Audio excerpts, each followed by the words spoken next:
I haven't had anything to drink. I don't understand it. Apart from that one.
The most general characteristic has got to be reproduction, the property of heredity.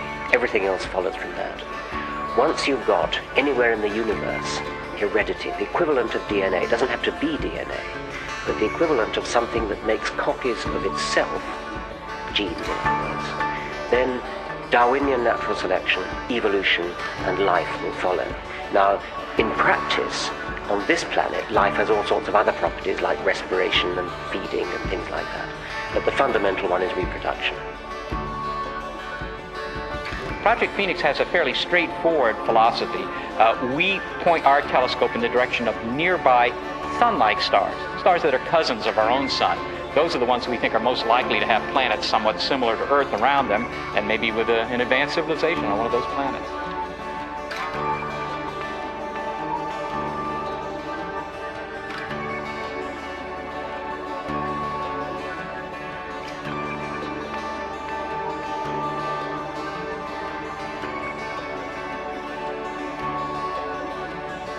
I don't think it's very likely that the Earth has been visited by intelligent aliens. In fact, the whole business of travel from one star system to another, physical travel, I think is really rather fantastic. It's much easier to send messages and communicate with your friendly aliens next door than physically get in a spacecraft and go and visit.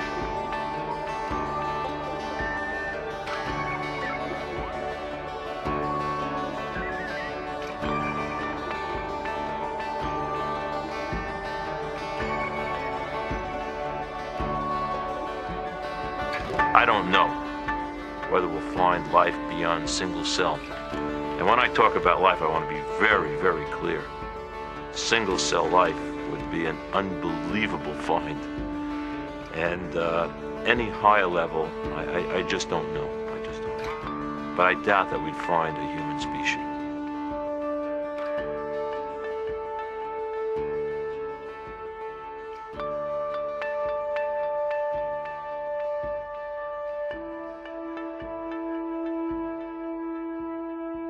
Just possibly you could imagine a kind of fantasy science fiction life which was not carbon-based but silicon-based.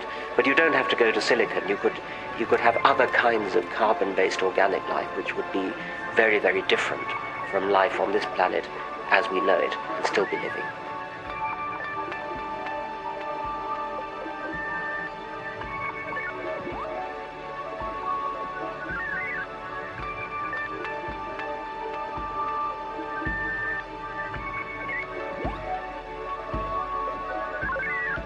when most people think about intelligent alien beings, they have something very much like ourselves in mind, that they would look like us, think like us, and behave like us, but they'd be sort of super beings.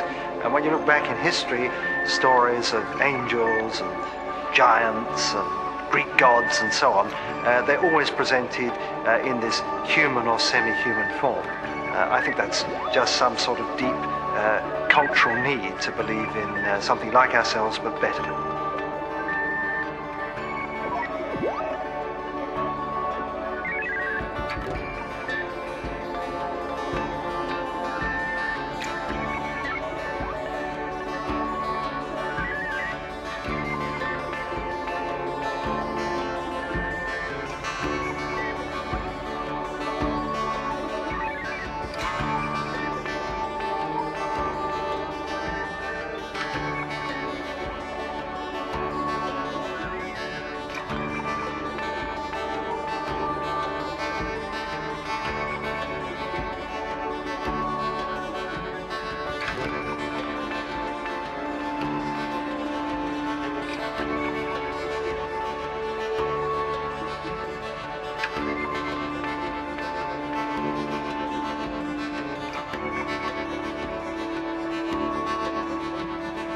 Life probably does exist elsewhere in the universe, probably not sufficiently frequently in the universe for us ever to be likely to meet it. So that would be my guess, is that life is present elsewhere in the universe, but is probably so spaced out that we may never know about it. So spaced out.